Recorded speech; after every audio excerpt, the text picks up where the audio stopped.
Have you guys seen any UFOs? Oh, I was abducted. Nevada has over 600 ghost towns. And while we are going to be exploring a few of them later today, the town that I am currently entering, Beatty, Nevada, isn't one. In fact, it's one of the largest towns in this region, and wow, look at that. There is a wild donkey. Yes, Beatty, Nevada is known for its wild burros, and we already saw our very first one. That is so cool. Wow. So Beatty on the map is about 120 miles northwest of Las Vegas and about 90 miles south of Tonopah, which isn't a very big town. It only has a population of around 2,000. But Nye County, where Beatty and Tonopah both lie, is actually one of the least densely populated counties in the country. It's the third largest county in the contiguous United States at over 18,000 square miles, which makes it larger than 12 states, yet its population is only around 55,000. There's a Family Dollar. And 45,000 of the 55,000 that live in this county live in Pahrump, which is within commuting distance of Las Vegas. So if you exclude Pahrump, the rest of this massive, massive county only has about 10,000 people, giving it a population density of 0.55 people per square mile. That's less than half of Alaska's population density, which is already the least densely populated state. So yeah, while this town is really not much, it only has a population of around 596, and it looks like it has certainly seen better days. Wow, look at that. It is the largest town for 70 miles in any direction, and now it's a vital supply point for people traveling in this very remote stretch of the country, just like it has been for over 120 years. I'm parked at the Tesla Supercharger on the northeast end of town. It's probably about a half mile or so from the city center. It seems to be surrounded by a bunch of motels, a gas station, and I believe this is an Eddie's World, which is kind of like a novelty, massive convenience store, candy shop, similar to a Buc-ee's if you guys have ever been to that. We got a funky little bus right behind the Tesla Supercharger. Looks like this hasn't been used in ages. Let's see if we can take a little look inside. Wow, look at this. I wonder if someone lived in there. Well, if someone did, they have not lived in there for a while. But the reason you have so many trees and so much green in this otherwise very inhospitable part of the country is because of the Amargosa River. It's also why there are so many donkeys. While the population of the town is only around 596, there are reportedly over 800 burros, or wild donkeys, in the town because they feed on this river.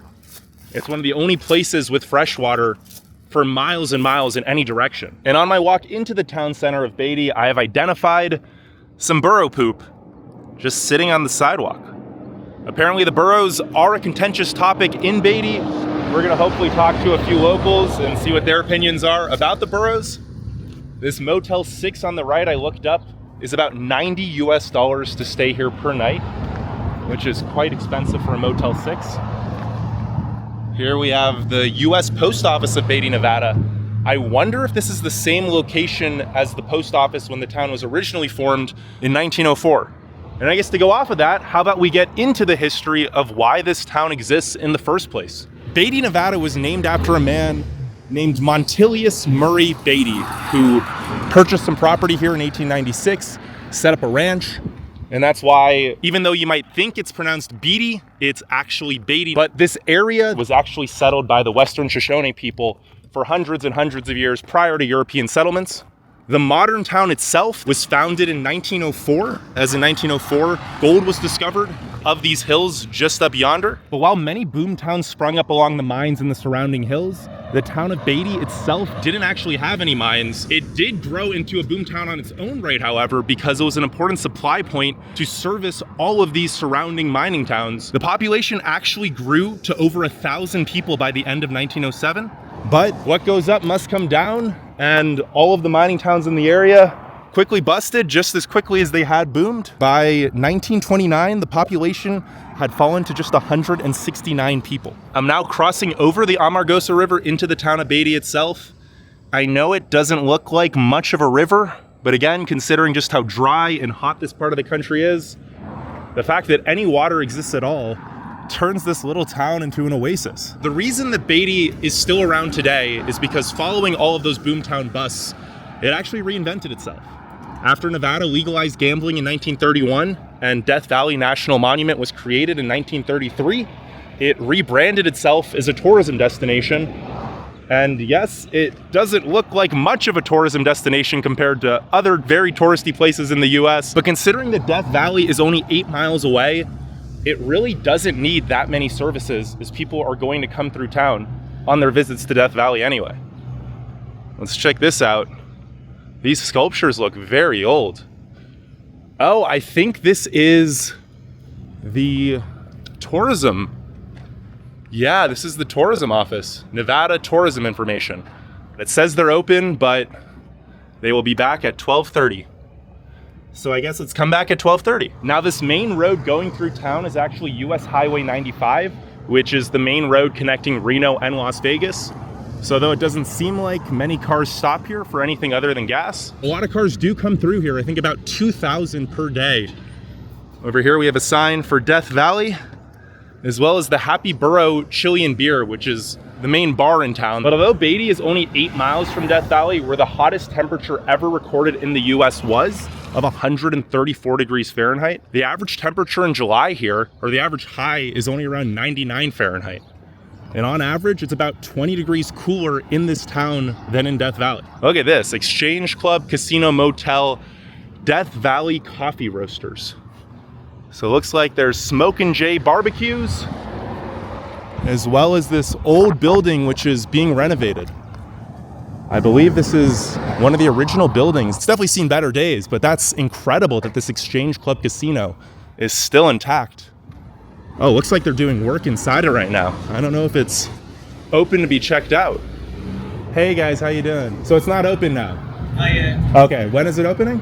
Oh, we're open hopefully a year. I'm with Chris, one of the main artists on the renovated Exchange Club Casino, Motel, and Coffee Shop. It's going to be a casino and a coffee shop. All of this is hand forged. We cut the metal out. We have a big CNC machine. We've been working on it for 3 years now. It's all steampunk themes. All of this was originally here in this building, but this clock tower out here. And did you see all back here? No. Oh, wow. This is real cool. Yeah. Oh. And at night, this hangs down. The lights come on. It's really pretty. Clock tower, we have a bunch of gears to add, but we made all of that from hand. So then how many tourists come through here? Are there a lot of tourists? You know, there's a lot that come and stay here to go to Death Valley, because Death Valley is only like, I don't know, like 15 minutes. And so that's most of the tourists is Death Valley. Most of the tourists are Death Valley, because most of the people who go to Death Valley are Europeans, but then there's people who travel from Reno and back, and so if you're going to like Oregon and Washington, you usually have to come through this route. And that's mainly what this place is targeted towards, is Death Valley. And then we're going to open up like a sports bar over there. So they're trying to pull people from Vegas who want to get out of Vegas. And have there been lots of visitors from Vegas who come just for the day? There has been, but not quite so much now. The people who do come, they really like it, but we're not open yet. So the only place to eat is right next door. So they're trying to build it up because they discovered gold here. Really? Yeah, like a ton. I'm talking. Oh, so there's going to be life brought back to the town. Yeah, Oh. yeah. They keep digging, and everywhere they dig, they find a ton of it. So the world's third largest gold company is here surveying for it, like digging for it. Oh, wow. And yeah, I'm talking like I didn't know that. I thought the last mine closed like 15 or 20 years ago. Do you know what? It did. That gold that was there, it's never mined because the bank like foreclosed on them. So the new gold people came to check out that gold. Well, they found that gold plus like 10 times more because now the technology is so different. If you go up into the hills, you'll see the drillers everywhere. So we're hoping that they'll come back soon. Here, the biggest thing is like finding workers. Mm-hmm. There's not that many people who live in the town. So if you open up a restaurant, your biggest problem is who you're going to have running. But hopefully some miners will come back Hopefully into some town. miners will come and they'll bring their wives, and their wives will want a job. You know, that's what we're kind of hoping for. So are there many families in town now, or is it mostly older people? There are, but not that many. But there's like kids that go to school and stuff? Yeah, we have school here. And then people from Amargosa Valley, their kids go to school here. What about on this main drag? What are the main places to check out? Happy Burros, the only thing that's really left. That sourdough saloon just closed down. They're reopening soon. That guy just bought it. That obviously isn't open anymore. Roadhouse 95, that's open. And what else do we have around here? That's Fred's house. Oh, okay. They're gonna put a bar there.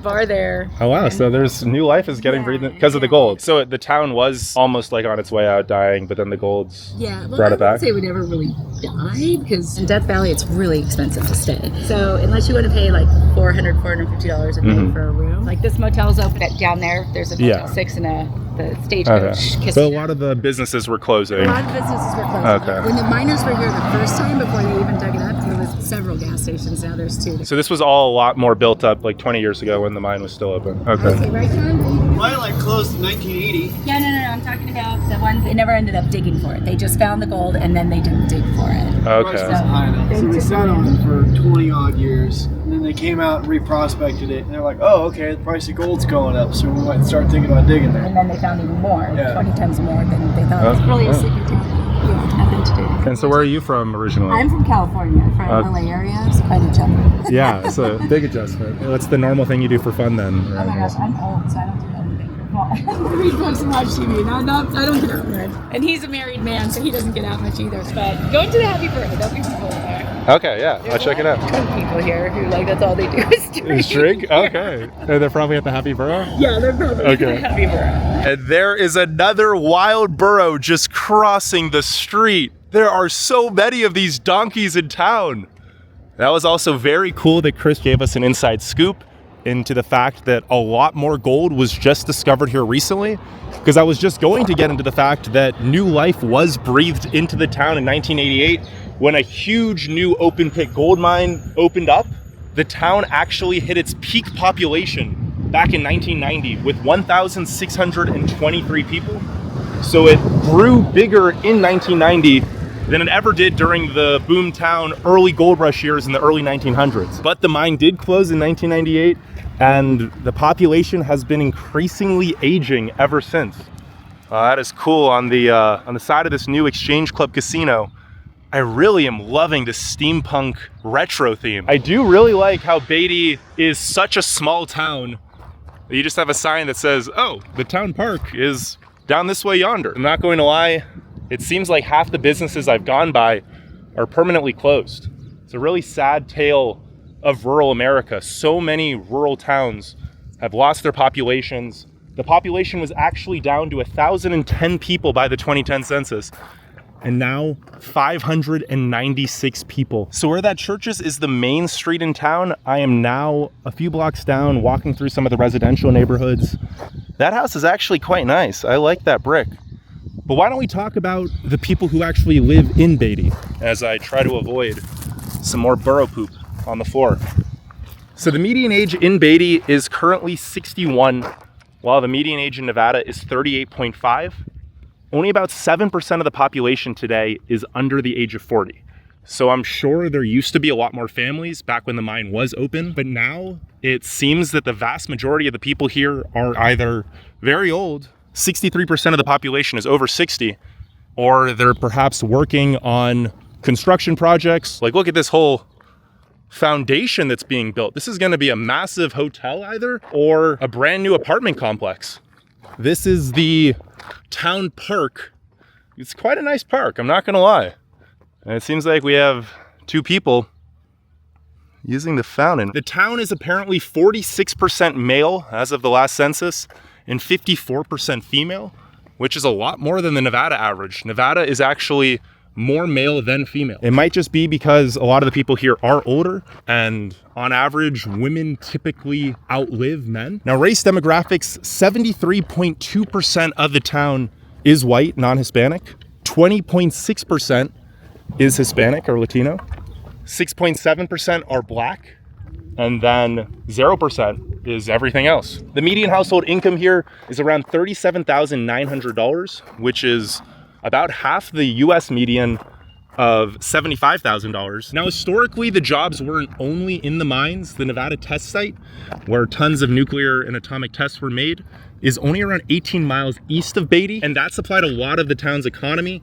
I would love to check it out, but unfortunately it's closed to the public until 2025. Now over here is Family Dollar, the lifeline of this community. There's no official grocery store in town. And I'm here with Rupert. How long have you lived in Beatty exactly? since '07. And this is your house right here. It's a converted saloon. No, it was an old Napa store. We made it like a saloon. I came here for a purpose. And what was the main reason you moved? I have 400 acres next to the Beatty airfield. You know the Spring Mountain Motorsports Ranch? I designed and built that. And this is just like a passion project that you designed all this? Well, I like history. This wasn't a mining town. This is supported a mining The supply town, yeah. Yeah, this supplied water to Rhyolite. Now, Rhyolite is the true ghost town. Yeah. There was gold here at the Bullfrog Mine, early 1900. There are all kinds of people here, and all of a sudden, boom, they're gone. Beatty is the residue. It's the one town that never died. It never lived.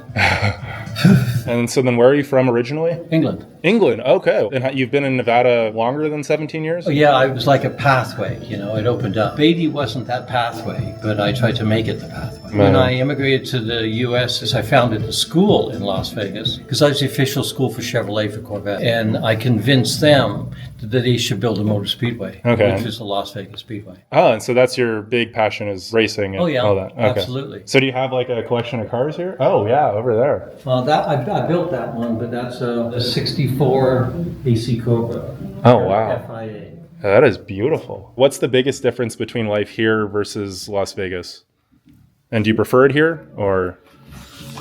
You have to go off camera for that. I like the area. Mm-hmm. I'm not a Vegas person, but you know I can deal with the lights and going out to dinner, but I can't take it every day. I like in the evenings here, you know, you can smell the miners, and you can smell the history. The Happy Burro used to be haunted, but I don't know. So you don't believe in that stuff? Or? No, I lived in 1850 home in Canada. We had a ghost. I think it's more of a spirit of a person, mm-hmm. So you can feel that spirit, especially when it is raised in a home. So I've noticed there's no grocery store in town. How do you get food and what's the main differences?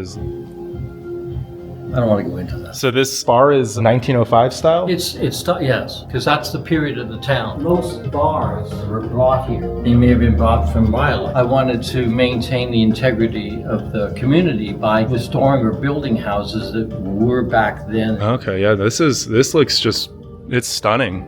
Thank you. This is so cool. And these are some of Rupert's cars that he still races. And you're working on this one right now, right? Yeah, just rebuilding the engine. This was built in 1976, and that one's later is built in 1989.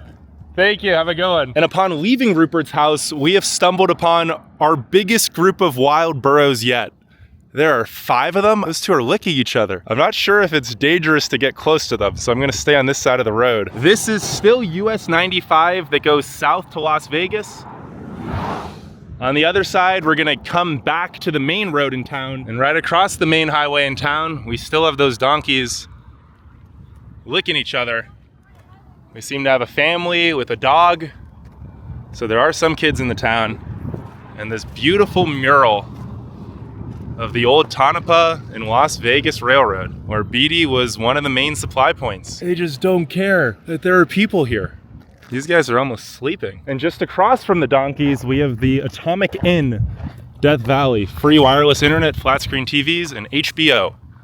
It seems like there's construction going on as well. And this is the main commercial district of Beatty. There used to be a different saloon over there. This is the Sourdough Saloon, which is now closed.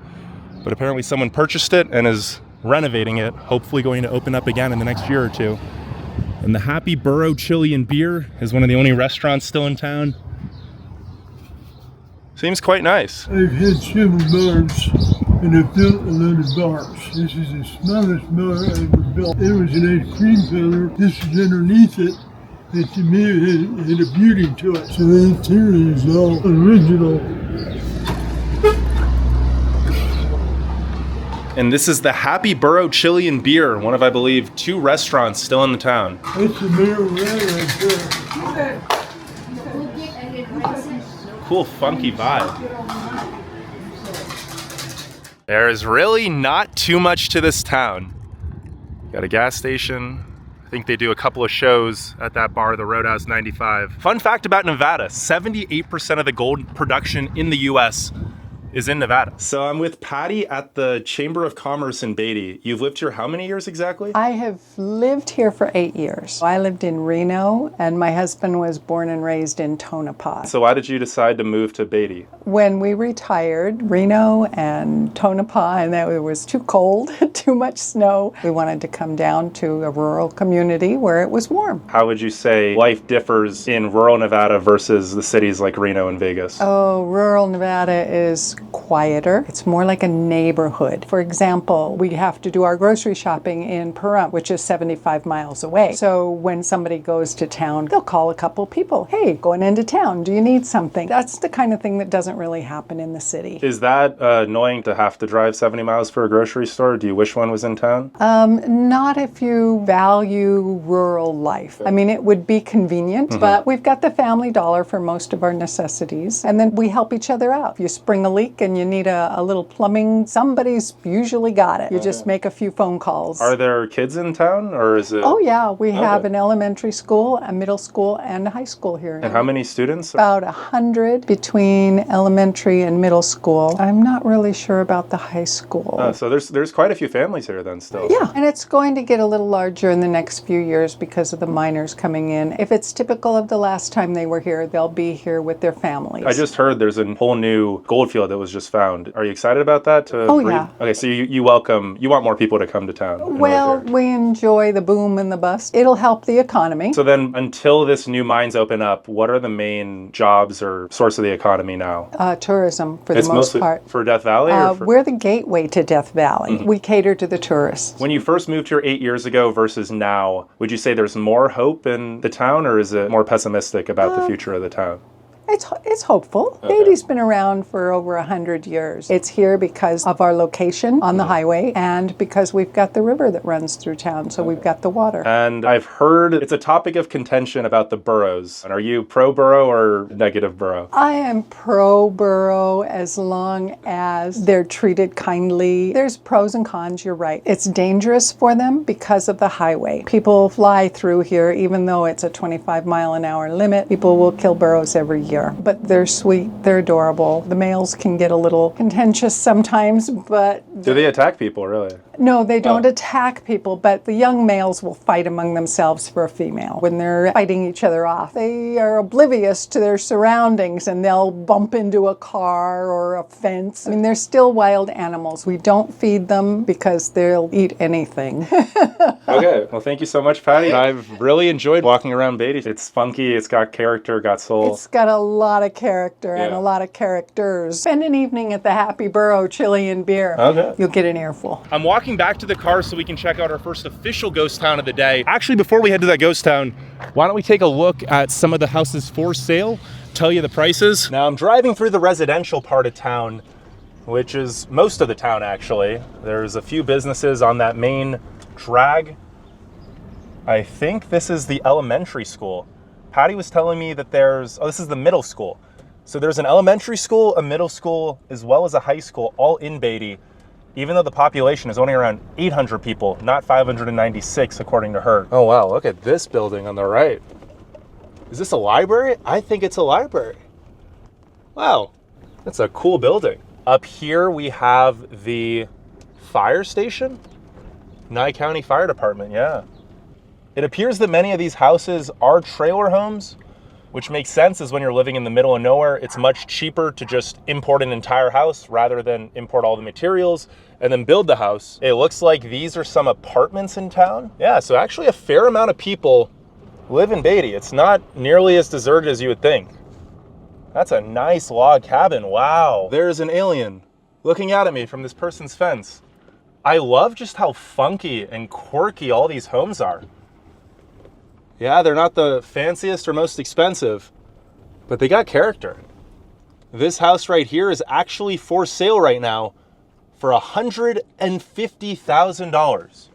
And I guess to go off of that, how about we talk about the median home value in Beatty? The median home value, $134,000. And there are 3 homes currently for sale. The one I just showed you is a 3-bed, 2-bath. There is a 2-bedroom, 1-bath going for $97,500. And there is a 1-bedroom, 1-bath going for $125,000. I guess that's why poverty is so low. It's only 10.4% versus the Nevada average of 12.5%, even though the median household income is only $37,900. This is actually a really cute one-story little bungalow. I think it technically is a trailer home, but it's cute. Now these trailer homes, I don't think anyone lives in these. Actually, someone does live in that one. There's a lot of cars and looks like they got a scrapyard. There's a purple school bus. I love getting off the main street and really trying to explore what these remote towns in the middle of nowhere are like. If you want to see where I am on the map, the main drag is right there. I'm on the north side. It appears there's a Mormon church right here. Yeah, straight ahead. I wonder what the religion demographics are in town. Yeah, Church of Jesus Christ of Latter-day Saints. Visitors welcome. Oh wow, the ambulance is moving. I guess that's something I didn't think about. How is healthcare, or if you have to go to the hospital? I'd imagine you have to go to Pahrump or Vegas. Now the crime rate, take this with a grain of salt because the population is very, very small, which means 1 or 2 crimes can completely offset the data. It is currently 56% above the national average and 28% above the Nevada average. Another borough right there on US Highway 95. We're gonna cross it to head to the high school. That is a beautiful mountain, and there probably were a lot of mines, as you can tell by all the different coloration in the rocks. Oh, look at this. The Burros are hiding in the shade of this RV park sign. It's so interesting how you have almost abandoned buildings next to nice homes. Look at that house. Yet it doesn't feel trashy here. It feels like everything is exactly how the town wants it to be. You have this house with a boat, even though I don't even know where the closest water would be where you could take that boat. Next to this shack, which seems to be abandoned. Across the street from the community church, which has even more burros. I think there really are more burros than people. Wow. And this is Beatty's high school. It doesn't seem like there's too many kids or people here. It is a Friday, about 2 p.m. right now, so kids should be in school. But the amenities at this school are incredible, especially if this school only has a couple dozen kids. There's like a full, real nice baseball field. There's a really nice football field on the other side. I wonder if all of this was built back when the last mine was opened in the 1990s. But I have never been in a quote unquote dying rural small town where the people genuinely seem hopeful. Community seems nice. The desert scenery is just gorgeous. And it is right next to perhaps the most famous ghost town in all of Nevada. So let's go there now. How did that donkey get behind that fence? But now we are gonna drive about 3.5 miles west to the famous old ghost town of Rhyolite, once one of the largest cities in Nevada. And welcome to Rhyolite. Over here on the left, we have the Rhyolite Schoolhouse, which was opened in 1909, and at its peak had over 250 students. In front of me is the old historic train depot from 1908, which was built for $130,000. And it's where our journey to this almost perfectly preserved, frozen in time ghost town begins. You even have a old little train cab, LA and S. Oh, I think that's the original signage. LA and Salt Lake City Railroad, Union Pacific. This is so cool. This is what the old rail carts used to look like. Let me go on the other side to get a look in there. Yeah, some 120 years ago, this is what the train cabs would have actually looked like. They were built out of wood, and this is what the town looked like in June 1907. It was a massive, bustling town with tons of wooden structures, which obviously didn't survive. The view of the almost perfectly preserved train depot from the front. But as we walk along this main street in town and visit the remaining buildings from 117 years ago, or perhaps even longer, how about we go into the history of why this town existed in the first place? Now in 1904, very high quality gold ore was found in these surrounding hills, which became known as the Bullfrog Hills. Word of the gold spread fast, leading to thousands of prospectors coming to the area. In 1905, the town site of Rhyolite was laid out, and by 1907, it was the 4th largest city in Nevada with a population between 5,000 and 6,000 people. It might not sound like much, but keep in mind, back in 1907, the entire population of the state of Nevada was only around 60,000. So nearly 10% lived in this one town. I believe this building on the right is the old bank. Yeah, so this was the Cook Bank building built for $90,000 in 1908. Wow, just look at that. And the first ever senator from Nevada, William M. Stewart, actually lived in Rhyolite after his time in the Senate. Just what fascinating history here. Be careful, there are rattlesnakes. The town only really took off after steel magnate and businessman Charles M. Schwab, who the current modern day bank is named after, came to Rhyolite, saw the potential, and actually ended up buying the entire town as well as the nearby Montgomery Shoshone mine for between $2 and $6 million. He invested heavily in the infrastructure. By 1907, there was plumbing, concrete sidewalks, electric lines, street lamps, telephones, multiple newspapers, a hospital, an opera house, 2 churches, a stock exchange. There was even an ice cream parlor. Over here on the left, we have the Porter Brothers store. Now, originally this store operated out of a canvas tent back in 1905, but it got too popular that they had to construct this building in 1906.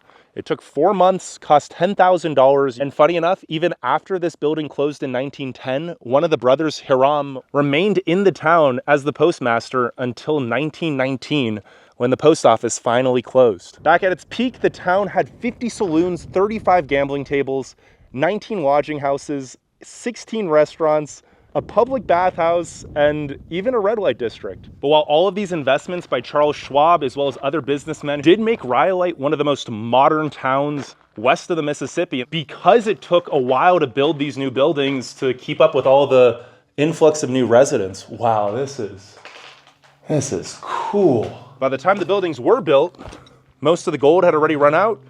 There was a financial panic in 1907, and most people were already out the door. By the end of 1910, the mine was operating at a loss.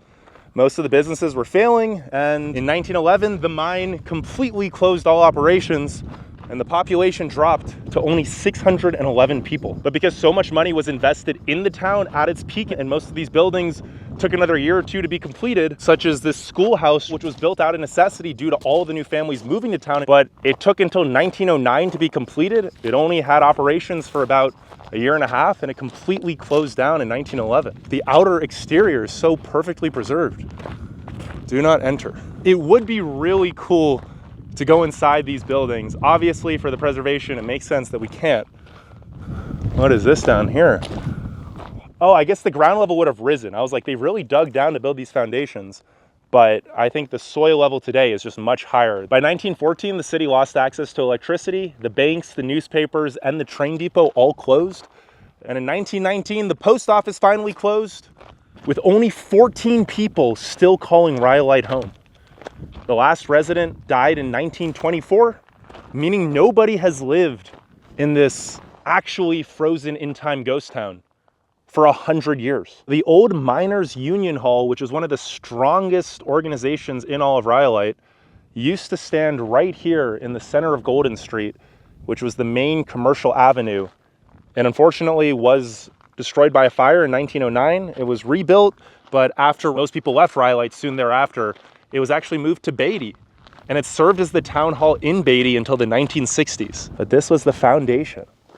I believe the red light district is right over there. The Adobe Dance Hall, which was the very first brothel in Rhyolite, as well as one of the first buildings built in the town. It was completed in May 1905. This entire western edge would have been the dance hall where different miners and prospectors could pay for the privilege of dancing with ladies and maybe going back to one of the rooms, depending on the price. And then on this eastern end of the structure that still remains, there were apparently 4 separate rooms that the women could rent out. This whole street was Amargosa Street, which became the red light district. Plenty of houses. Almost a third of the women, I believe, in Rhyolite lived on this street. Many of them worked out of their own homes. Prostitution has always had a huge place in mining culture and Nevada history. Nevada is currently the only state where prostitution is legal. Wow, look at that. I think that's a mine shaft. Is that the old mine? I think it is. Now this building on the right is the old jail. How fitting that right next to the red light district, you would have had the jail. And then I think that's an old miner's cabin. Yeah, so this here was the Rhyolite jail. Rhyolite was not a notoriously bad town, but some residents were not strictly law-abiding citizens. The first gunfight in the growing town took place on December 15th, 1904. There were bad feelings between two men, and that evening, right about dinner time, the two shot it out on the Monaco Saloon. They both had good aim, and alas, they were both good and dead. Now the jail doesn't seem too big, although these rocks seem to have some copper. Maybe iron in them? I think that's copper. Let's try to take a little gander into the jail cells. This was built in 1907 for the cost of about $5,000. You can kind of see what the inside of these cells would have looked like. Although I think the cells are mostly, yeah, so they would have been right in each of these linings on the ceiling. And this is the back side of the jail. Let's try to see if we can access what appears to be a mine shaft. Oh, it looks like there's a grave over there. Oh, I heard about this. The grave of Mona Bell, although she actually wasn't buried in this. Oh, look at that. What was that? There's some rodent just running fast. So the legend has it that Mona Bell was buried all the way at the end of Amargosa Street, away from the town, because of her profession as a prostitute. That just isn't true, however. Prostitutes were able to be buried in the same cemetery as the miners and the men, but the urban legend still grew, and many people came to pay their respects. And this is the entrance of the mine shaft. I don't think we can actually go inside it. It looks fascinating down there. And holy, I just turned around. Look at that view. Like, don't get me wrong, the old buildings are incredible, but old buildings aside, this is just a beautiful valley surrounded by all sorts of different colors in the rocks. So much mining must have gone on here. And to think that 115 years ago, these streets were packed with thousands and thousands of people. And now it's just nothing but the wind. The miner's cabin. It was built around 1906. No one really knows too much about what its purpose was, although because it was near the red light district, some believe it was a brothel, but it's one of the best preserved buildings from 1906. Wow, the glass is even preserved. Looks like someone tried to break in. Let's try to see if we can peek in on this left side. Oh, there's a front door over there. Wow. There's a wooden door. There's an old wooden door. Looks like there's another old building on the right here. Wow. All of this space between the buildings that still stand today would have had hundreds and hundreds of buildings. You can still see the foundations of some of them. Now, back in its heyday, Rhyolite actually had 4 different railroad lines all converging in the town, but by 1914, all of them ceased operations. And just looking at how almost identical this train depot probably is back to when it was built in 1908, it blows my mind. Now, obviously the reason is that by the time it was built in June 1908, the town was already losing popularity. And while it's awesome that because of that, this building is in still such fabulous condition today, it's also a little sad knowing that so many people bet their fortunes on this town. Oh wait, I forgot about the bottle house. Read about the Tom Kelly bottle house. This is it right here. It's open. I think sometimes they close it off, but we can go check it out. Apparently in Nevada, where wood was scarce and expensive, miners often built their houses with whatever was cheap and readily available. And in many cases, it ended up being bottles. That is so cool that someone actually built their house. Tom Kelly apparently was an Australian stonemason turned gold miner, and he used over 50,000 bottles to build this. It cost about $2,500, but instead of living in the house, he auctioned it off. Wow, he was a businessman. He sold 400 tickets at $5 a piece. Never mind, he lost $500 overall on the deal. The raffle was won by the Bennett family, who lived here from 1906 to 1914. You can kind of see what the inside looks like. Now, it says that glass is actually a great material to build houses out of in hot climates because they're cool in the summer, they hold heat in the winter, and they allow for a lot of natural light. I mean, there was electricity in this town, but it still probably was nice to get a lot of sunlight. Oh wow, look at this. It's like high off the ground. Let's see if we can take a little look in here. See what, oh, there's a lot of cobwebs up here. Oh, I think there's a missing piece down here. So yeah, we can really take a look inside. Now, Paramount Pictures actually used this as a filming location in the film Wanderers of the Wasteland in 1924. The airmail also used the house as a filming location, and they tore down the back wall, but then built it up again. They restabilized everything, made the exterior look better. So that's why it looks so nice today. And to add to the funkiness of Nevada small towns, at the entrance to Rhyolite, when you drive in from the south on that road right down there, we have the Goldwell Open Air Museum, which was started by a Belgian family in the 1980s. They have made some larger than life, funky, surreal, strange works of art. Look at that. It's almost a windmill, but at the same time, it's a person. We have a crop circle down here.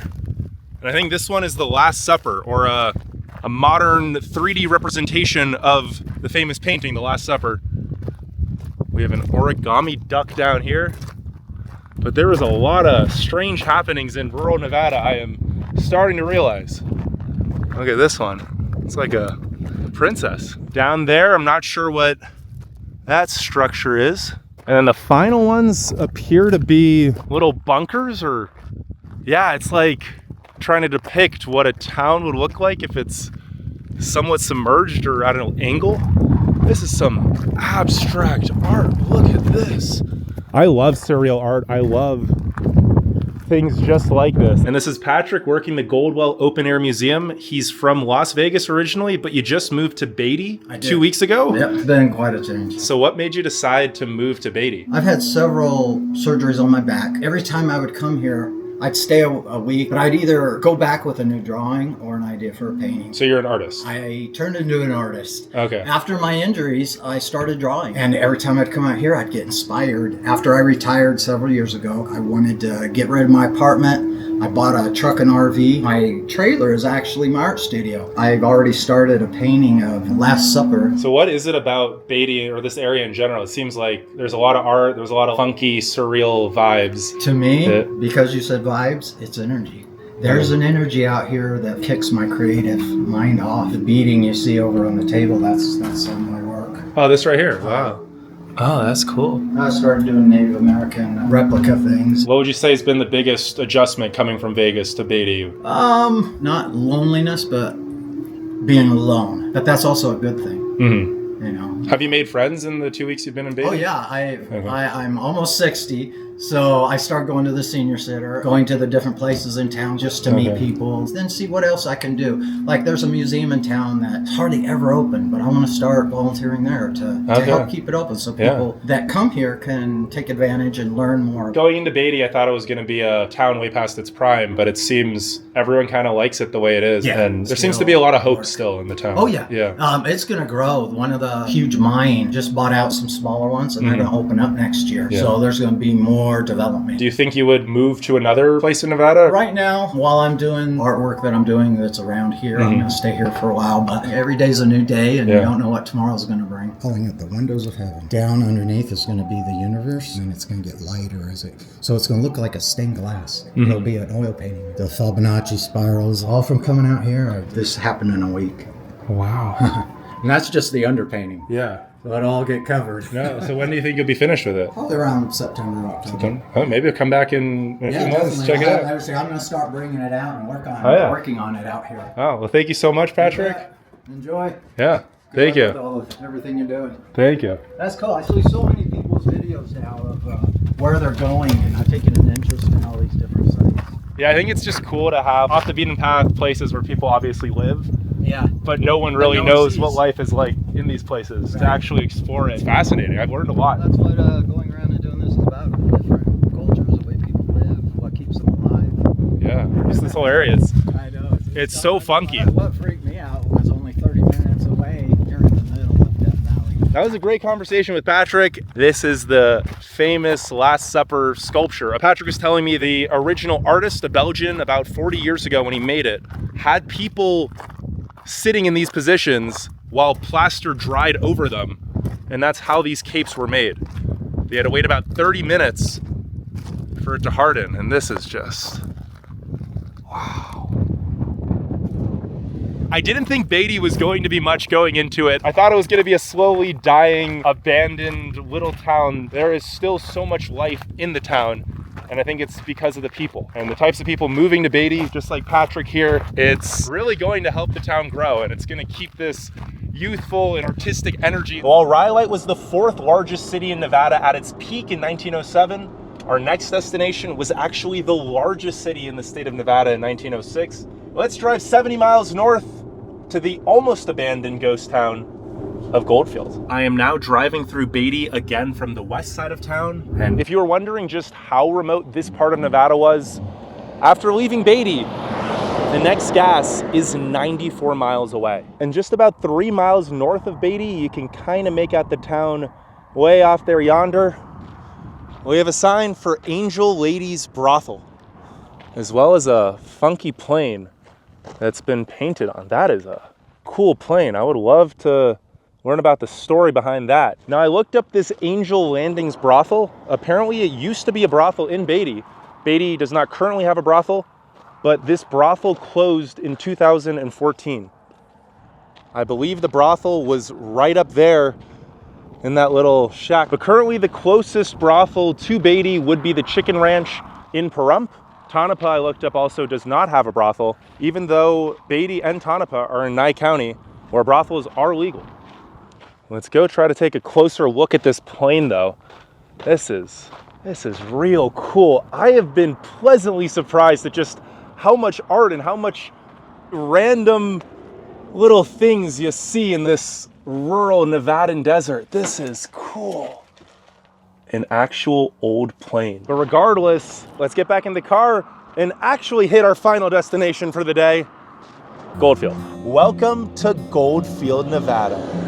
I'm currently about 66 miles northwest of Beatty, Nevada, 184 miles northwest of Las Vegas, and 255 miles southeast of Reno. Now, Goldfield isn't a complete ghost town, as around 212 people still live in the town today. But considering at its peak, it was the largest city in the state of Nevada, with around 1/3 of Nevada's population residing here, over 20,000 people back in 1906. For all intents and purposes, it is a ghost town that people just happen to live in. There is a fascinating history here as one of the largest, wealthiest cities west of the Mississippi in the early 1900s. Only 1% of its peak population still resides in Goldfield. So let's go park real quick and give you a little walking tour of this once booming Nevada city. I'm walking up Columbia Avenue, which used to be the main street in this once bustling, massive Nevada boomtown. So many of the old facades and old buildings still remain. They look abandoned, but every single building in this town has an owner. Many have restoration projects that they're working on with these buildings. This is the Goldfield Hotel, built in 1908, and at the time it was reportedly the most spectacular hotel west of the Mississippi. Over here we have the Mozart Tavern, which used to be called the Hoist House, and it's been a local watering hole since the 1920s. This town is living and breathing history. We're gonna walk across US Highway 95 and tell you a little bit about the history of how this town grew so big in the first place and why it busted almost as quickly as it boomed. Now, Goldfield was founded in 1902 after gold was found in the surrounding areas. Its name was literally just Goldfield, named after the nearby Goldfield. By the summer of 1903, a gold rush was well underway, and in 1904, the modern town layout that we're gonna be walking through was established, and the city was already producing over 30% of Nevada's total gold, which was worth $2.3 million in 1904 money. That's $81.2 million today. The population rose to 6,000 people by 1905, and it became the wealthiest as well as the largest city in Nevada in 1906, with over 20,000 people. The Santa Fe Saloon, which is half a mile up this road, has been in business since 1905 apparently. It's one of the oldest saloons in the state of Nevada that's still operating today. Official Gemfield headquarters. This is such a cool town. Wow. Now, there were many reports that Goldfield was the most luxurious and sophisticated city west of the Mississippi by 1907. There were fancy hotels, restaurants, athletic clubs, a fire station. Look at that. There was even a stock exchange. There was every type of business you could think of. Multiple theaters, 4 separate railroad lines, 3 newspapers, 5 banks, hundreds of saloons. In 1907, the gold production was worth $8.4 million, which was almost $300 million in today's money. As I'm sure you can guess, there was a lot of gold to be mined in this area, and it was some of the richest gold ore that miners actually hid gold in their boots, leading to President Teddy Roosevelt at the time sending in federal troops to make sure gold wasn't stolen. But while the gold rush here lasted longer than in other cities, like all boom towns, it eventually busted as the increasing cost of pumping brine out of the findings. Oh, look at that. There is an old mill, it seems, up on the hill. Now this here is the Esmeralda County Courthouse. It was built in 1907, survived 2 fires that ravaged most of the city in the 1920s and is still in impeccable condition today. Right across from the aforementioned fire station, which was actually built in 1908. Now, it seems a lot of these houses are abandoned. Even on the main road, it doesn't look like anyone actually lives in these buildings, which is really strange. Like, this city still has so much of a foundation, yet it was almost completely deserted. Oh, this must be, yeah, this is the Brown Parker Garage and Auto Company, which was the first Ford dealership in the area. It was originally built in 1917.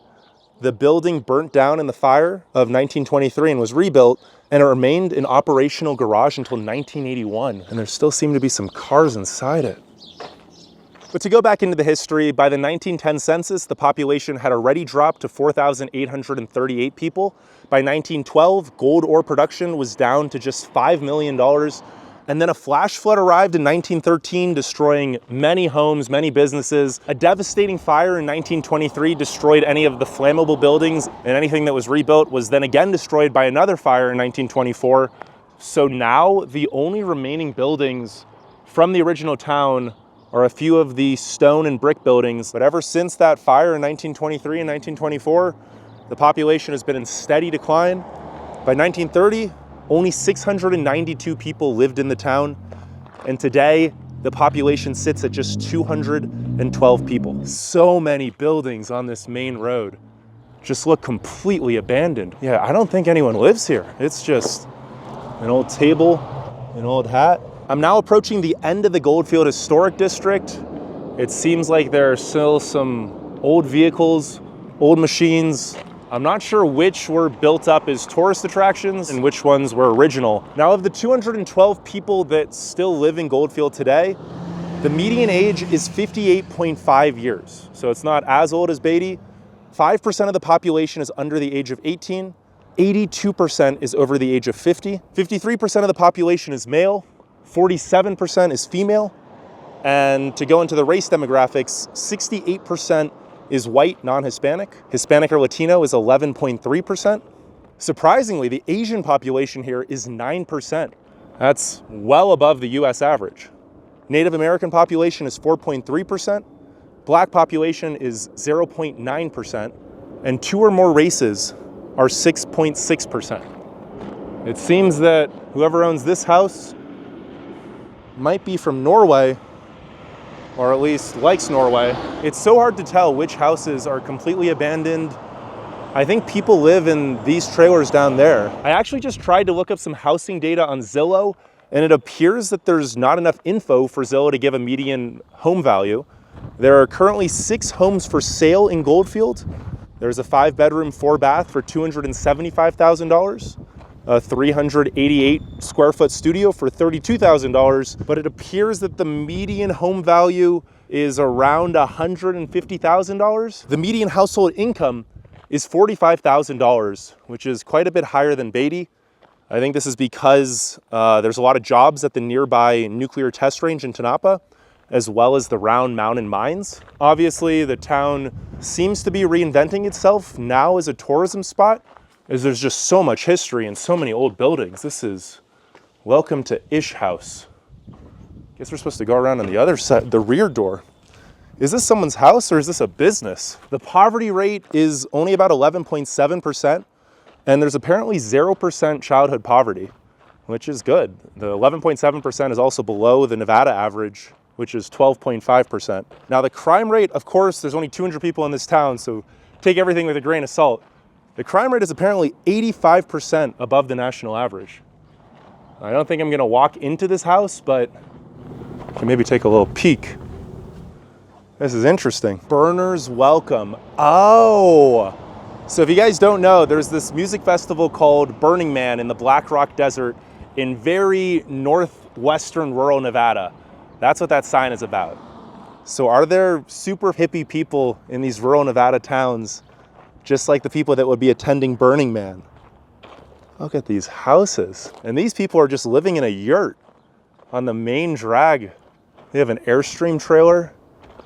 This is fascinating. I love just how artsy. That's a beautiful porch. Wow. I really would like to meet some of the people that still live in this town with artsy, eclectic, yurt-style homes right next to old tin shacks. What a contrast. Now, if you were wondering what the temperature is like up here, in Beatty, I'm not going to lie, it was a little hot when I was there. Currently, I am standing at 5,700 feet of elevation. Yes, Goldfield is in the mountains, which means it's a lot cooler than, say, Las Vegas. The mean July high temperature is actually 89 degrees Fahrenheit only, while in Las Vegas it's about 113. And right now at 6 p.m. on Friday, June the 14th, it is 89 degrees exactly. Yes, I know a lot of people think all of Nevada is always just so hot, but most of Nevada actually gets a lot of snow. The name Nevada comes from the word nieve, which means snow in Spanish. Nevada actually has the 5th highest average elevation of any state at 5,500 feet. So a lot of this state gets snow, including Goldfield, which gets 18 inches of annual snow on average. Oh, look at this. It's another one of those buildings, homes made out of glass. I wonder if this is original or if it's inspired by the Tom Kelly house that we saw in Rhyolite. Here is a look of the fire station from the front. I'm also reading that the courthouse cost $80,000 to build, which would be about $2 million in today's money. And directly next to the Esmeralda County Courthouse, we have Goldfield Town Square. This community center appears to be a bit newer. This is a nice little area to have a picnic. And I think this is the Goldfield School. The high school was built between 1906 and 1908. It really was damaged in the fires of 1923 and 1924. It survived, but it hasn't really been renovated since. Welcome to Goldfield, Nevada. Yeah, Goldfield High School, built in 1907, 3 stories, 20,000 square feet, 12 large classrooms. Okay, so all classes in 1918 were held here, but by 1947, all of high school students had to be bused to Tonopah. And the last time it was used as a school was 1952. That's another thing that I have heard about Goldfield. It is the county seat of Esmeralda County, but Esmeralda County is actually the least populated county in Nevada. There's only about 729 people in the entire county. Goldfield and the town of Dyer on the California border are the only 2 towns with any real population. And there's no grocery store, no gas station, and no high school in the county. You have to go to Tonopah, which is about a 30-minute drive north of here. There seems to be a playground or a park, but while the high school hasn't been in use for over 70 years, it appears there is a grade school. It says public school gymnasium. Yeah, it really is just empty here. I have seen maybe one person on my entire time walking down these streets. Wow, this town is really a lot bigger and in a lot better condition than I thought it would be in. Oh, this building looks old. Yeah, both of these buildings look pretty old. I wonder if they're from pre the fire as well. Occidental. Sorry, could you hold this for a second? Yeah. And what was your name? Philip. Philip, and you live in Goldfield. What were you just telling me about Goldfield? Oh, well, so, Goldfield back in its day was like Vegas is today. If you wanted prostitutes, you came to Goldfield. If you wanted gambling, you came to Goldfield. If you wanted the wild side of life, you came to Goldfield. This is Timothy, my son right here. This is Laura. I didn't know he was spelled Tim, but he is. Hey, guys. But, being me, the unofficial mayor. Are you the unofficial mayor of town? No, my name's Phil Garcia, and I'm running for sheriff. Yeah. Could you imagine? So how long have you lived in Goldfield? So I've been here 15 years, but off and on for 20, 25 years. So my mom retired here. This is a historical house here, too. It used to be the candy company. That's the old theater over there where they acted out on stage. That's the old bank building there. And these are all from pre-fire, pre-1925. Pre-fire, and then, of course... They survived the fire. Okay. The history of the Goldfield Hotel. It's haunted, right? Yeah, it's supposed to be like the second most haunted structure in America. Really?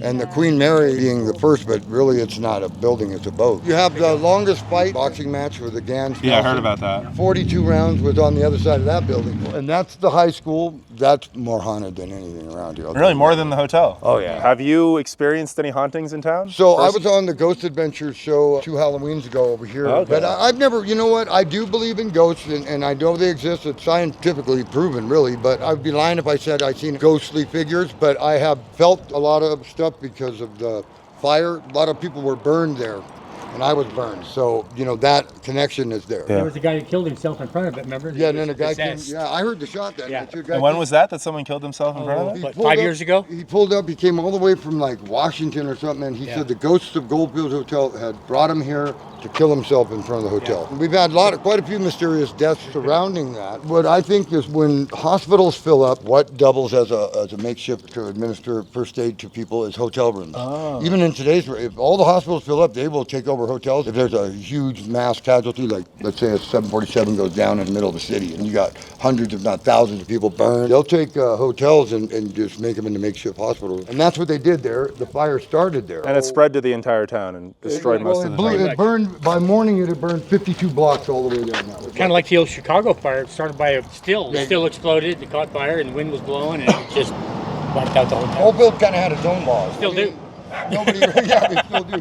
But the people that have been around for a long time, they don't want it to change. They don't want Walmart. They don't want it getting bigger. Some of us came here to get away from the big city. We don't mind the store being 26 miles away. I got in a lot of trouble in California, And the tattoo's the image. I'm no angel either. We all make mistakes in life. It's not, it is about that, but you need to just take your lumps and move on. You don't PC up. You don't go tell on another guy to get yourself out of it. That price, you got to pay that no matter what you do in life. Do the crime, do the time. What about you? Where are you from?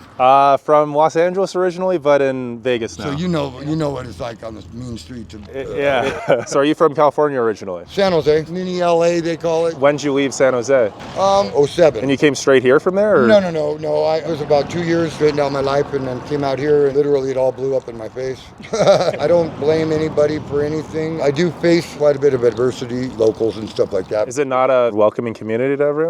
So, I don't even... Kind of. I mean, you've got to spend at least 5 years here before you're accepted. But I don't even really know a lot of the people that live here anymore. Now. There'll be people telling stories about the buildings and stuff, and I'm like, I haven't even seen you around. But there's money to be made here. What's the big money maker in town then? Tourism. Tourism. Right now mining is the lithium is the big thing. This county has the biggest deposit of lithium in the world. How far is it from town? The lithium. Oh, we should send you to Silver Peak, dude. Oh my God, right where you stand, this is pretty trippy, right? It's like going to the moon. Really? Yeah. The mine has made the road, it's paved almost all the way, and right when it's not paved, that's when you'll think you were in the land of the lost or something. It's like really? Volcanoes and rock, and it looks like lakes, but what they do is they flood these big areas out and they let it evaporate, and then they dredge at the top. They go from pond to pond to pond, they move it until it gets to the last pond liming. To create the lithium, but it's the biggest producer in the world. China, everybody are buying it, but you can't pull it out of the ground fast. Well, you're holding it in your hand. Yeah. Right now. I didn't know Nevada was a big lithium place. Big time. This part of Nevada, the geological events that happened thousands of years ago brought the minerals up. I'm not a geologist, but look at these mountains. You see how they're flat on top? See, that's because the water, that was where the water. So this used to be underwater? Underwater. Oh, okay. You can find ancient Lake Lahontan. This all used to be a lake. If you're anybody that working man, you're mining or the test site. I have a record, so I can't get it. You work for county? I used to. Okay. Yeah, I've been Medicare for like 12 years. I worked for the sheriff's office. I was fire He was chief. a deputy sheriff here. Private pays better. Politics, really, these small towns, you wouldn't think Trump and Biden and all that shit. Here, it gets ugly, boy. Really? Yeah, Okay. Yeah, Las it's Vegas power doesn't struggles. even have a clue when you What goes need on up help. here. So there's a lot of drama in town. Of course, because the But truth yeah. isn't that interesting. It's a small town. Not a lot happens. But the story. Oh, if you Now, haven't heard see- a good rumor by 9 o'clock, start one. But hey, it's still a good place to raise kids. Yep, they've got a great school here. My kid, I raised him out here. No gangs. Are there a lot of kids out here, or is it No. just a few No, families? well, there's more than was when I first got here. That's the right K there. through 8 right there. Yeah. Not when its day was kindergarten through 12. That was high school. And they've done all kinds of work. They just put a new roof. And you just walk through where they're making the town square. That's why I'm doing a bunch of cleanup and stuff. I've realized some of the houses are completely abandoned, Yep. and some of them are I don't know about lived in. abandoned. Right, They're 'cause if still it- owned, but if it family went- members back east that Okay. have never probably If seen the it people before. never pay their taxes, then it just goes back to the county. Oh. There's a lot of old families that grandkids, they hear, what's this place, Goldfield? They don't care. They just let it go. So these houses have been owned by the families since when the town was booming. Yes. And now their kids just And it don't just even know goes about on it. from generation. Believe it or not, people retire here. Some people like Palm Springs or Hawaii, but some people like to retire to this old West. You know, they're Yeah, it's cool here, John yeah. Wayne. We're all immigrants. I'm Portuguese Sicilian, and you're what? I don't know. Yeah, I mean, we all come Hillbilly? from somewhere else. My family's from West Virginia, Right. so Oh, you guys are from West Virginia. I'm originally from California. She's from Iowa. My family's from West Virginia, way back. But it's a retirement community. It's, you know, mostly elderly people, so we have people, you know, passing away all the time. So your kids, their friends are mostly in Tonopah? Or? Yeah, so once they get done with 8th grade, then they get bused to high school in Tonopah. Okay. And it's still a small town, but it's, you know, it's a little bit bigger. There's not a lot of opportunity for kids, things to do. Well, for there's not a them, lot you of know. opportunity for them to get in trouble either. Well, yeah, a lot of the girls get pregnant really, really early here because, see, they're in a lot to do, so they hook up. We're 25 to 30 years behind here as far as like... Only 25 or 30? More like 50 or 60. Well, 100 years. Certain things are like... Welcome to Goldfield. Set your clock back 100 years. And I like it that way. I think the old school values are disappearing with the kids. You don't lie, you don't cheat, you don't steal. And when you fail, because every one of us will, when you do, that's what I said earlier, you know, you take your lumps, Yep. move forward. So, Yeah. nice to meet you, brother. Nice to meet you, man. And Thank you yeah, so much. And you know what, it is a really good place. I would always want property here. When shit gets tough out there and anything really kicks off war-wise, or Safe you know, haven. nuclear bombs going to be headed towards Goldfield, you know what I mean? We've got one way in, one way out. You want to talk about UFOs and all that alien shit, man. We got that going on too. Have you guys seen any UFOs? Oh, I was abducted. Really? Yeah, but that was by the California Department of Corrections. Oh, yeah, I've seen some weird stuff. On your way to Silver Peak, there's a hot ponds on your way. Real beautiful ones, too. There's a killer bar there. Really? There's a whole town there? Yeah, well, it's a little town, but the main hub of it is the bar. It was an old schoolhouse, turned into a bar, so the bar's called Old School. But it's a lawless town. You ain't gonna see no cops, and you operate with respect, and you don't have no problems. I mean, you walk through Watts, and you're a white guy now. I wouldn't go with my tank top out. That really, to them, is disrespect. They look at my tattoos as racist, even though there's not one really racist thing on me. If I walk through Watts, let's say I broke down, it'd be 100 degrees, I'm gonna put a jacket on. There's also the old ruins of that little town settlement back in the day. But out there in the desert, this guy built a little miniature mock town. It's pretty cool. Dance hall and Yeah, it's pretty sheriff's cool. office and blacksmith. This is all restricted airfield, so whatever that is either the mine. No, it ain't restricted yet. Not over the town. No, they fly over. Yeah. That looks like any speed Yeah. 5 miles east, it's restricted. That's all test site. So why did you guys decide to move to Goldfield? My daughter. Well, It's that and cheaper the also. construction crash, 2007, Oh, okay. when everything took a crap. From Vegas? Yes. Why Goldfield and not like Tonopah or a different rural town? My daughter. Her daughter lives here. Oh, okay. She's got family. You know, everything. I got something you want to film too. And, come around to the front. My mom, she had a doll crap. She made dolls and everything. Okay. But these things got so creepy looking, you would not believe. I wouldn't even have to do anything for a Halloween for the kids to come through. Just open the door. Break that up this Halloween and have a good old time. Dude, those dolls, they get dust on them and shit. The eyes, they look all like they're all dead and shit. But see, that was an ice cream maker. If you want to do a haunted house this year, I'll help you. In there. Yeah. That building, that's Yeah. the scary one. This used to be a garage, automotive. It was part of the people that owned that garage. They had a shop where you could bring vehicles in. But my mom, she makes porcelain dolls, and she's got the kilns and that stuff in here. I don't have the key on me for that. Oh, yeah, no. On this side, But, oh, yeah, look at it. 1897. And then you always got to remember this. You might want to get that. On this side this town didn't exist yet in 1897, right? But still, nothing happened. So you own this building too? My mother, yeah. Your mom does. And how long has your mom lived here then? 30-something years. She retired in the 80s, 88, and then about a year later she came here. So 89, 90, 30-something years. He's talking in the park, but... 18 years? Hey, you guys, no parking right now. This is Hey, stop it. This one's Lady Grace. So these are your mom's dolls? This one, just the porcelain, yeah. The porcelain alone.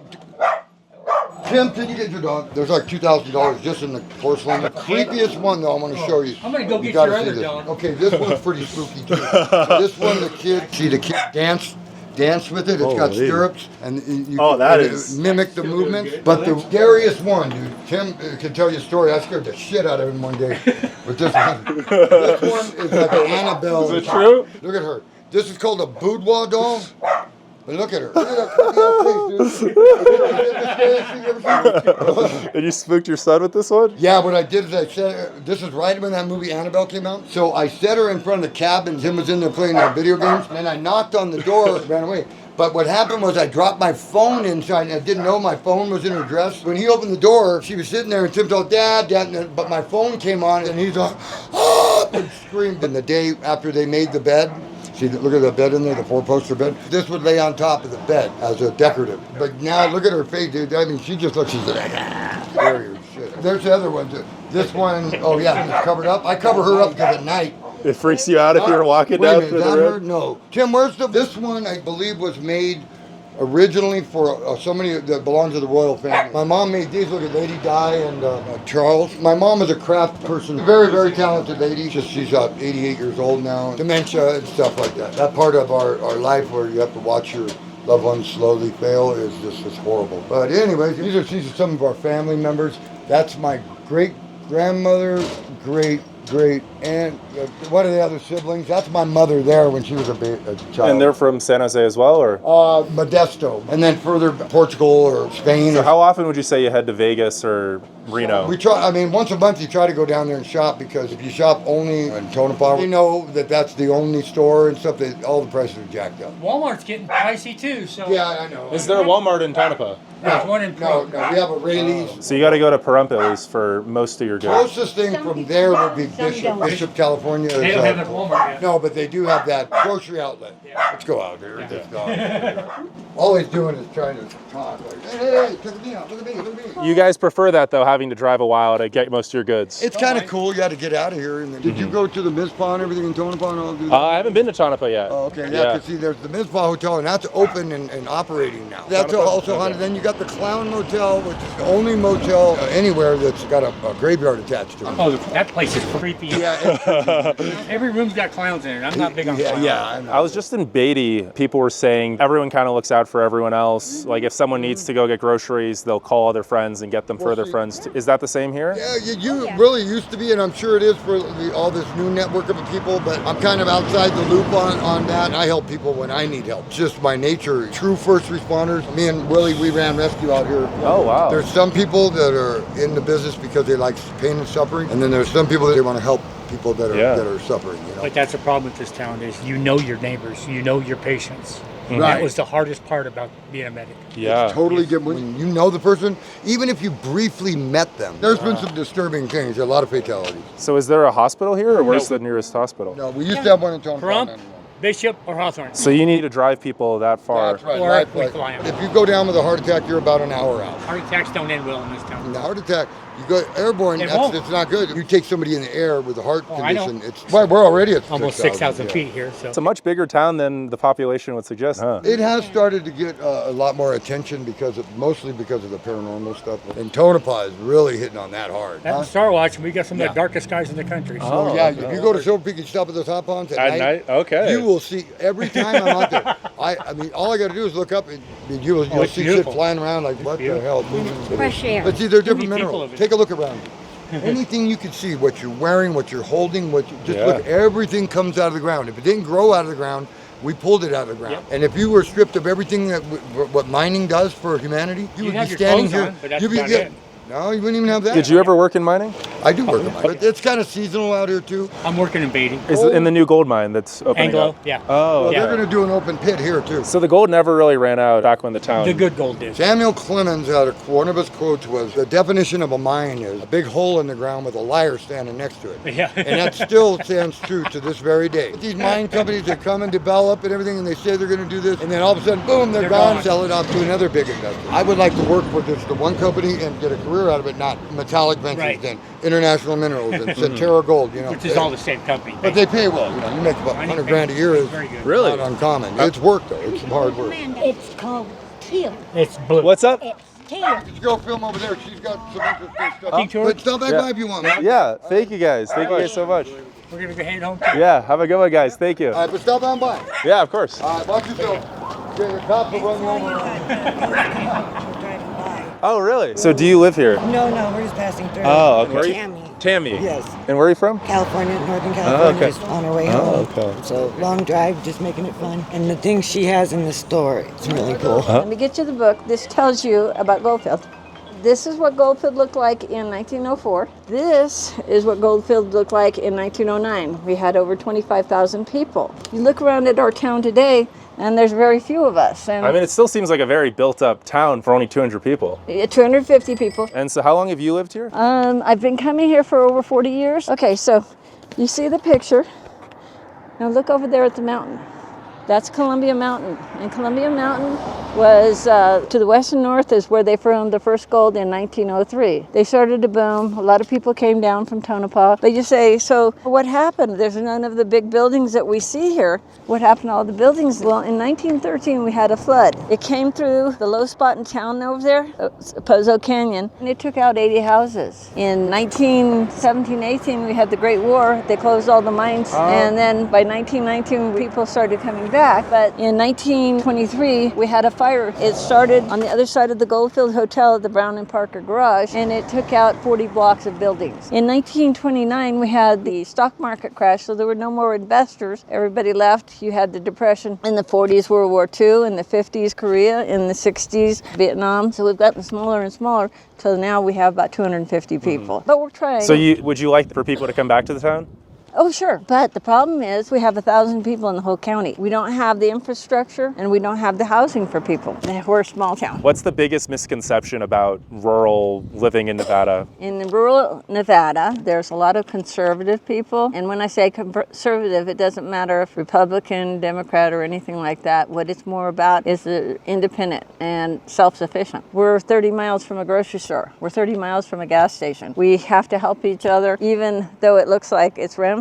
We know everybody who lives up and down the block. We know who belongs here. So it's not as open as people would think because they're always being watched. Oh, so you're not necessarily a positive that everyone knows everyone. Oh, it's very much a a positive. Okay. Yeah, because we know our people. So, we know. See, we have no building codes. We have no permits. We have no fees. You can build whatever you want. As you can see, it's no planning. If your building inspector is your neighbor, are you sure you want to build that like that? Because if you build it like that, it's going to fall on your head. Well, that's your problem. So we like it here. As long as you don't want to bring your rules, we're fine. It's a good community. Are there difficulties with how far it is to a grocery store or Walmart or hospital? No, because we have a senior transportation that helps take seniors who don't have vehicles and stuff, but our average age is 60, so even if you're 80, you can still get jobs. We have people. Oh yeah, we have people working for the mine. They're in their 80s.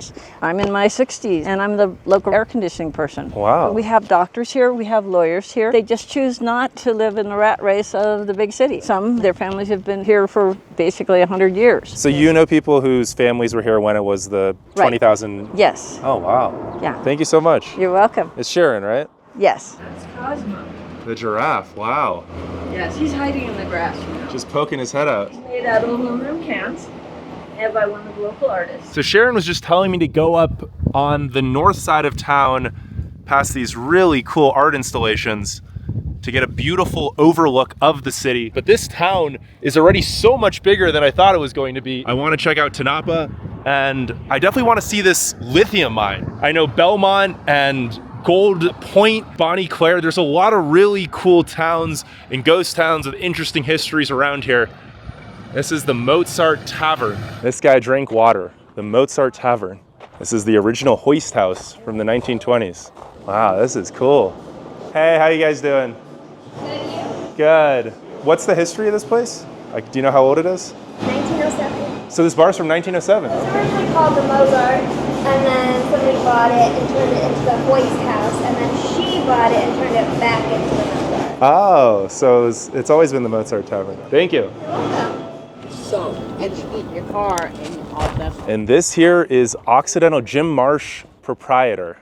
Looks like there's a restaurant in this building as well. It really feels way more built up to support tourism than Beatty, Nevada. But I think Beatty actually gets more tourists. And just seeing these crumbling, decaying, dying buildings, people kind of just build whatever they want to build. But unlike in other places with no zoning laws, I really appreciate how you have these old buildings with so much character. These old street signs, and even the houses that people still live in today somehow mesh together. It's a weird way of doing things, but it all kind of works. Oh, what is this? It's not the post office. It's the assay office Downer Bros. And while most mining towns in the state of Nevada only lasted a couple of years, Goldfield was actually still mining gold from 1903 until 1940. Wow, look at that. I think someone does live in this trailer home. Rhyolite was cool, don't get me wrong, but there is something so special about how lived in this quote unquote ghost town feels. Yes, it is a complete shell of its former self, but people really make a town. I've run into some fascinating characters. Goldfield is also one of the most picturesque Old West towns. I'm not gonna lie, before 2 days ago, I hadn't even heard of this place. You coming here in person, look at this old machinery that's just so aesthetic next to these brick buildings.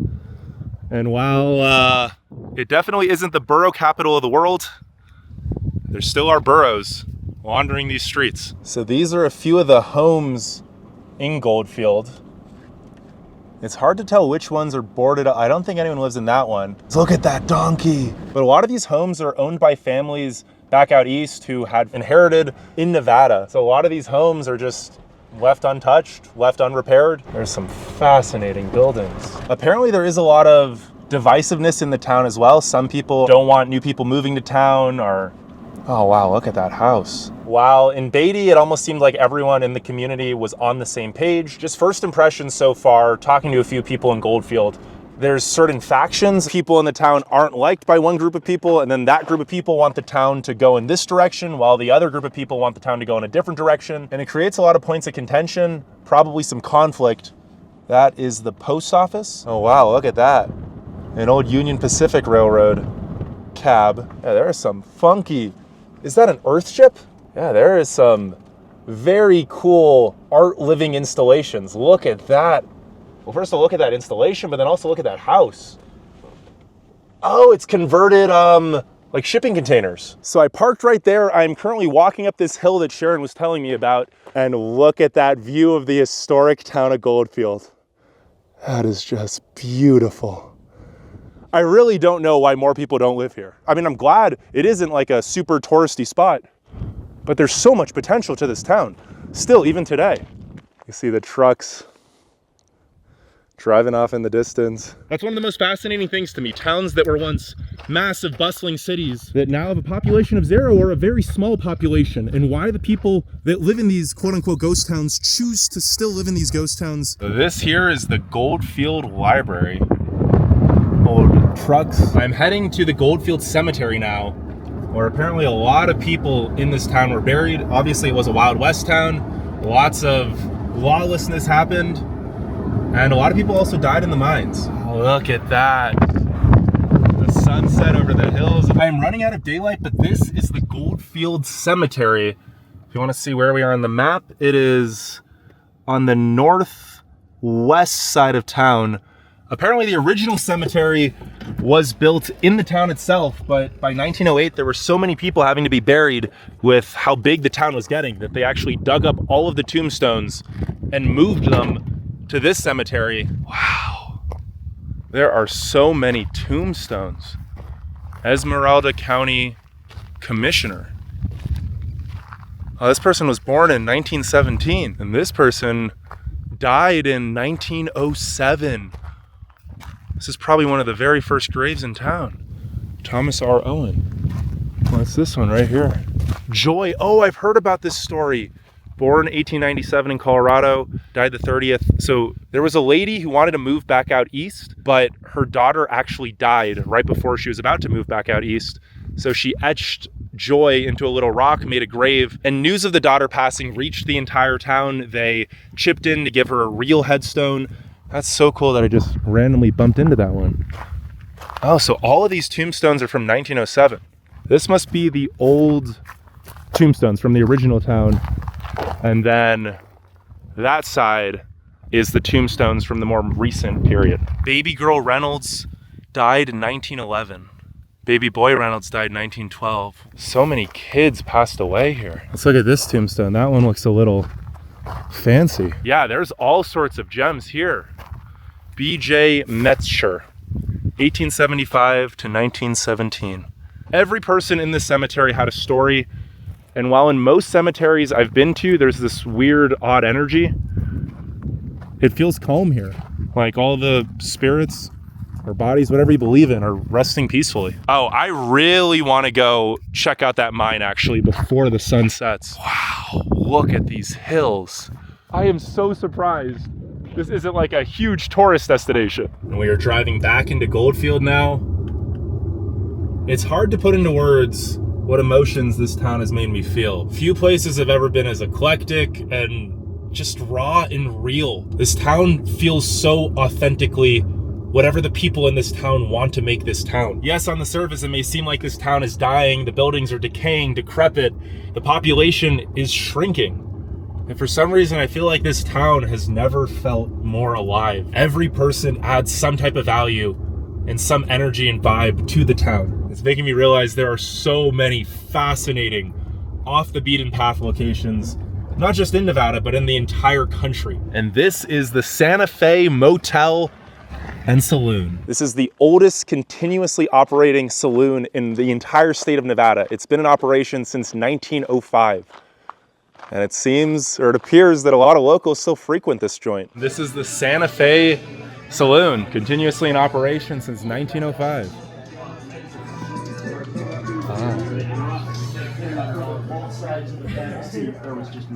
Hey. This is cool. Really? Thanks, have a good one. That's cool. You can still see the old mines. This is the old train depot. History of the Hicks Locomotive and Car Company. Goldfield House Barn. Yeah, there's just so much history. Tonopah and Goldfield. That was another one of the rail lines. These old buildings, so many of them are still somewhat standing. I feel like I entered a time machine and this is actually the Old West, the Bullfrog Goldfield Railroad Company. Construction on the Bullfrog Goldfield Railroad was started in 1906 in Goldfield and completed to Beatty and Rhyolite in 1907. Photo below was taken from a spot to the east where you were standing, about 1911. Okay, so I guess this was the Bullfrog Goldfield Railroad Yard, which connected Goldfield to the mines in Rhyolite and that whole Bullfrog district in Beatty that we saw earlier. That would have been something to live in this part of Nevada back in the early 1900s. And we are driving up these old dirt roads. Wow, look at these homes. Look at this one.